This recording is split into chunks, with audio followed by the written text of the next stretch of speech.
Hello, everyone, and welcome back to your latest roundup of the news by News Just News.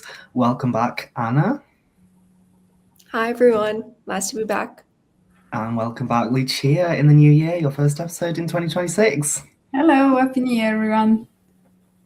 So, I think we'll get straight into it with the Golden Globes. We've been speaking a lot about this.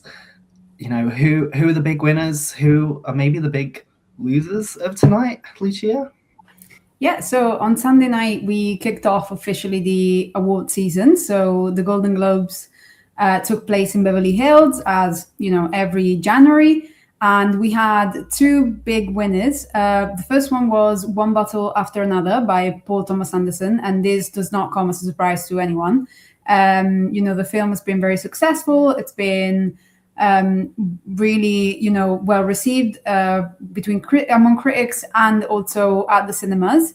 And Paul Thomas Anderson won the prize, the Golden Globe, for the best director in the comedy or musical category. The movie took away that same, obviously best movie, but in that same category, even though Leonardo DiCaprio, so the main, the protagonist of the movie, failed to win a Golden Globe that night because Timothée Chalamet won for the ping pong epic, movie Marty Supreme.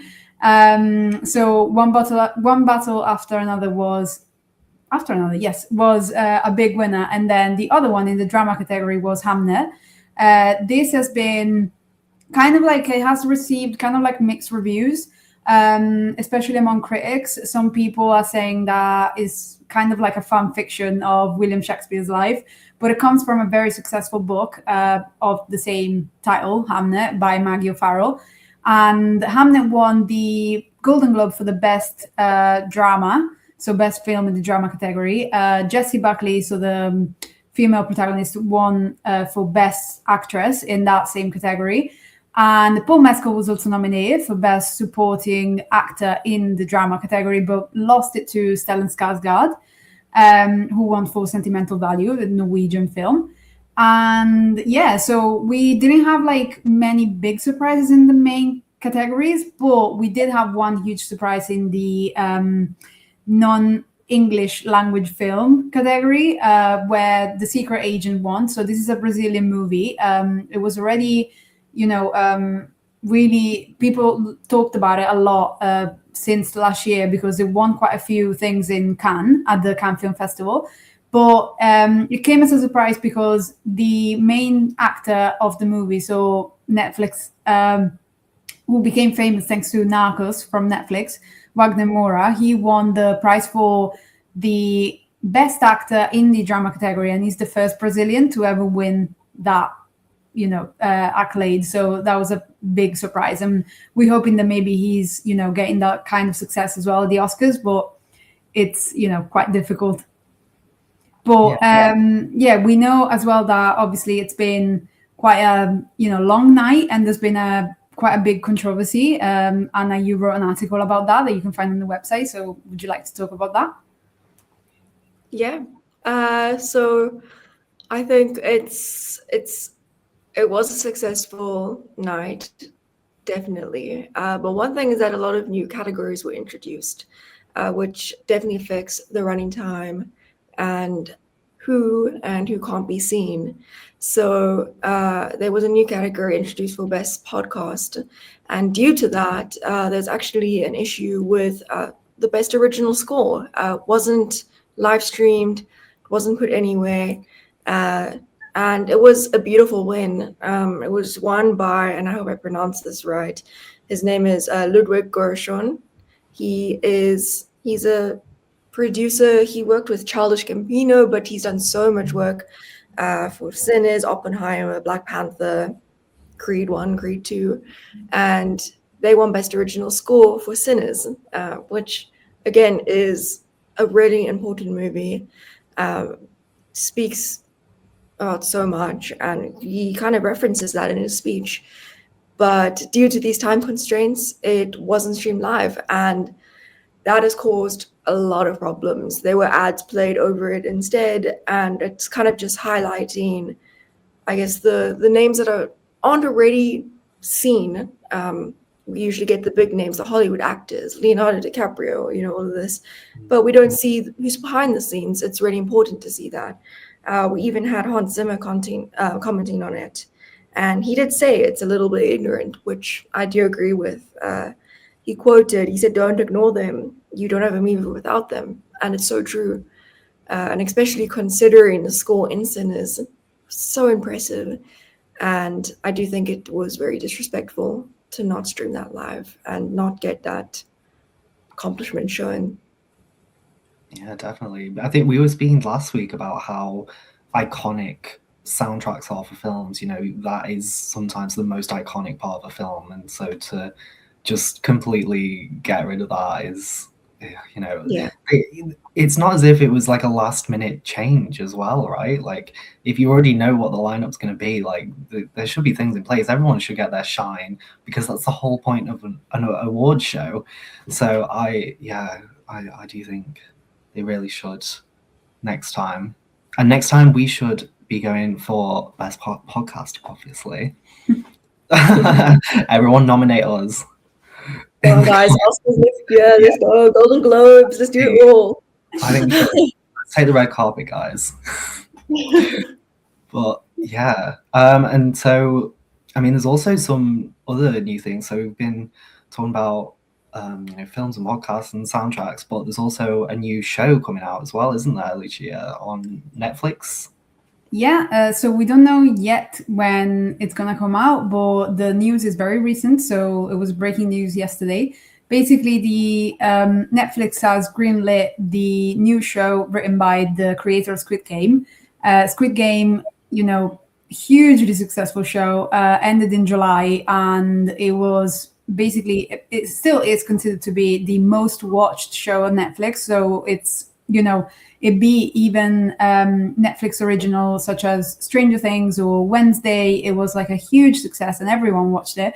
And now that it's concluded, basically the writer of the show has decided to write a new series, which will be called The Dealer.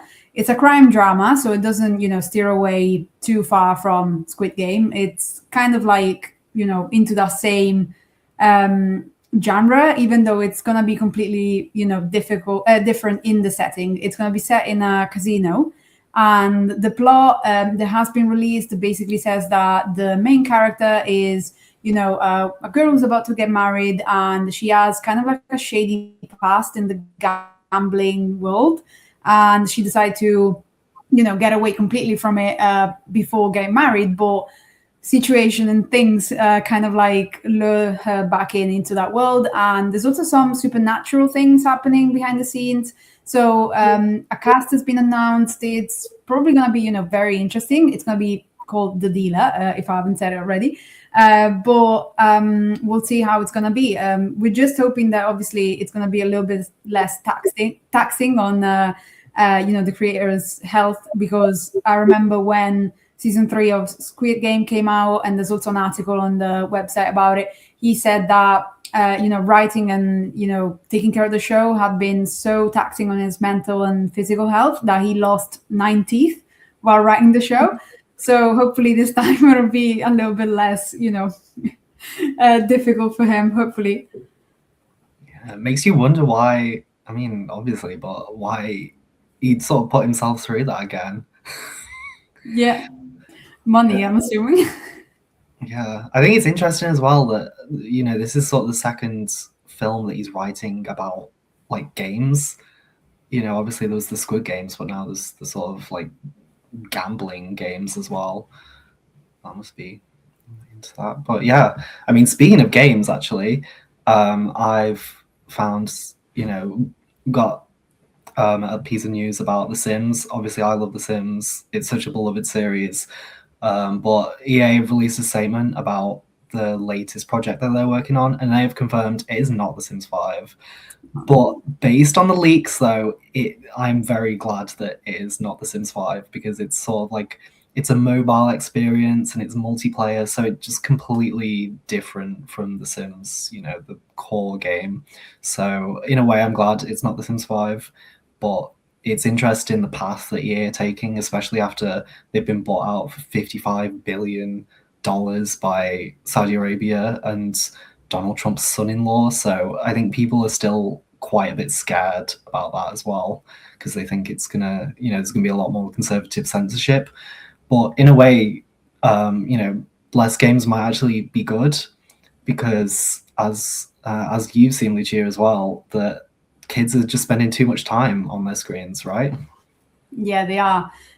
So there's an article on the website that you can read where basically we dive into screen time and everything that kids nowadays do in relation to that. And basically, there's been a study that's been released just in the past few days, and then it has prompted the UK government to also release basically like a guidance on screen time for kids under the age of 5. And this is going to be released in April. But in the meantime, the study has said that basically kids in the UK, especially kids between 0 and 2 years, aged 2, spend basically double the recommended time every day in front of a screen. So the World Health Organization suggests that it should be about an hour per day the kids spend in front of a screen, but kids in the UK, in average, it's about 2 hours.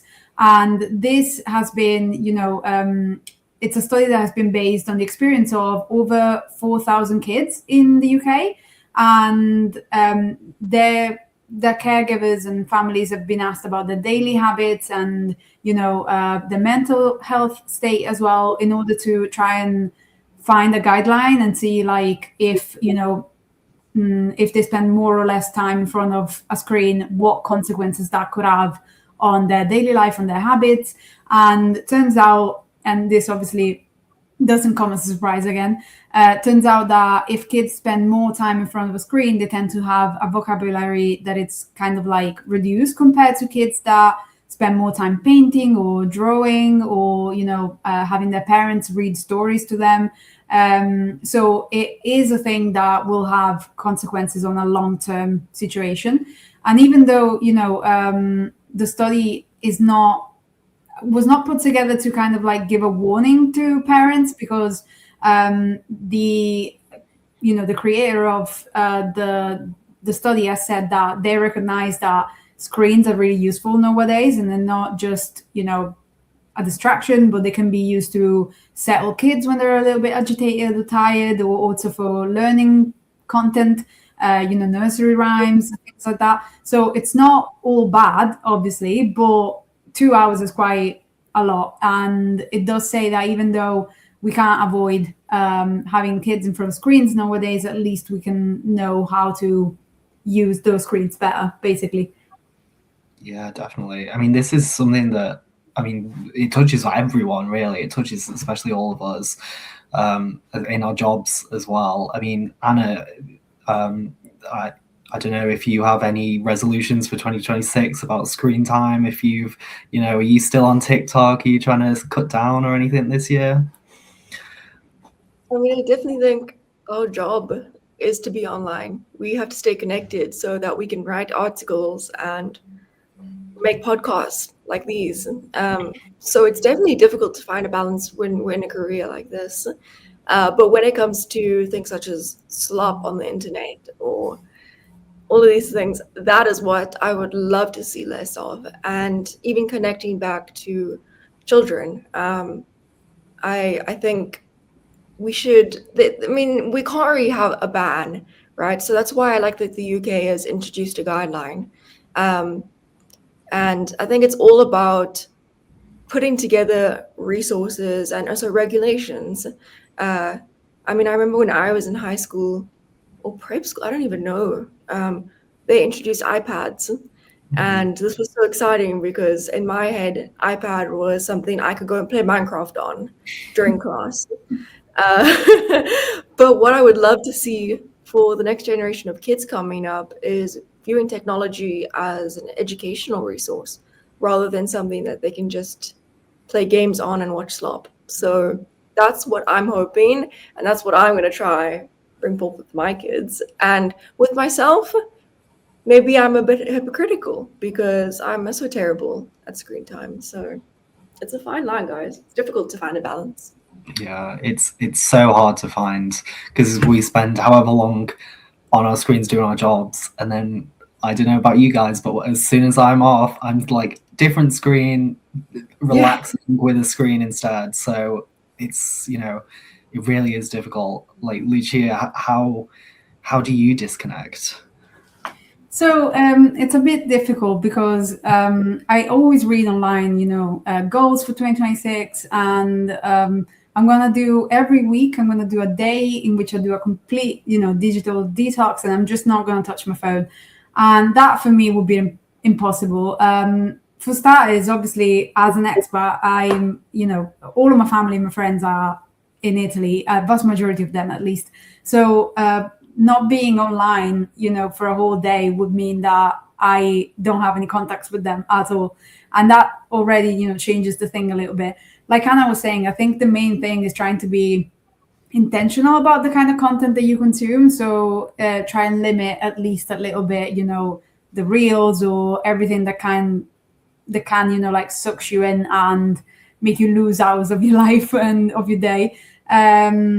So even though, I'm not gonna be completely radical and just say I'm not gonna use anything ever again and delete all of the apps, and that's never gonna happen.